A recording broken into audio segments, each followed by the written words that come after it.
Anderson, and I did mine on the pigeonhole principle.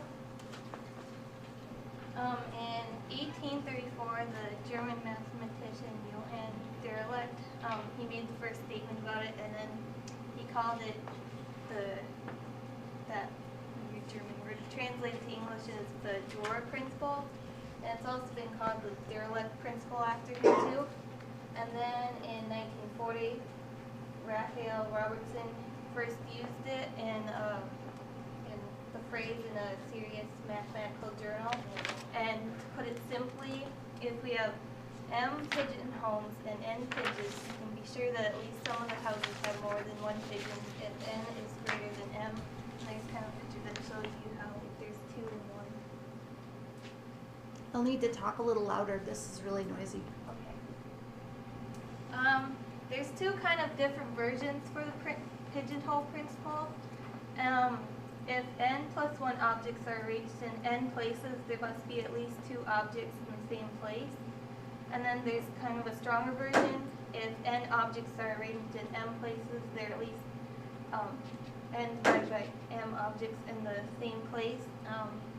Both versions are pretty much the same idea. The strong version is like the maximum value you can have is the average value. So if you have more pigeons than pigeonholes, the average value is greater than 1. And the value has to be greater than 1 for it to work out. And kind of example, like there's 3 holes here, but there's 4 pigeons. So it'd be 4 divided by 3, which is like 1.33, and so on. But you can't have a fraction of the pigeon, so there's going to be 2 pigeons in 1.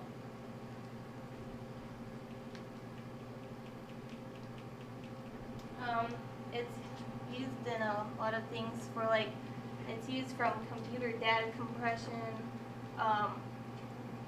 combinatorics, and then problems with infinite sets that cannot be put into one-to-one correspondence. And then it's also used in probability applications. And then that will give you like the formula if you're working with probability. And then here's some examples.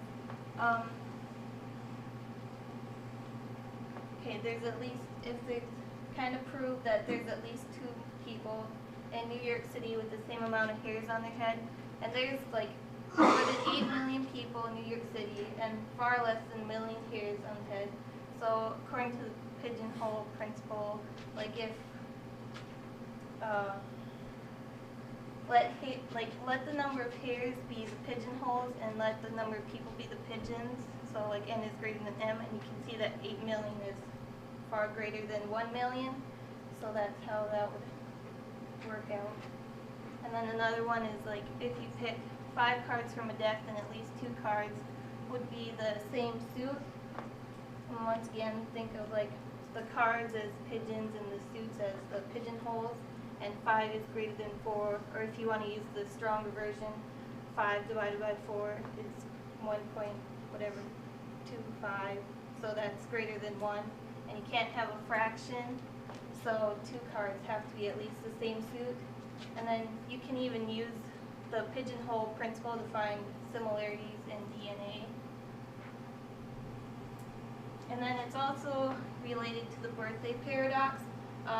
The reason why the birthday paradox does work is because of the pigeonhole principle. And then what the birthday paradox is like simply like is in a room with 23 people, the chance of 2 people having the same birthday is 50%. And here's a graph that kind of shows that.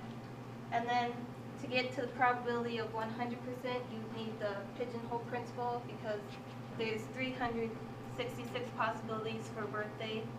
And so you need, if there's 337 people, the probability would be then 100% because 367 is greater than 366. And then those are my sources.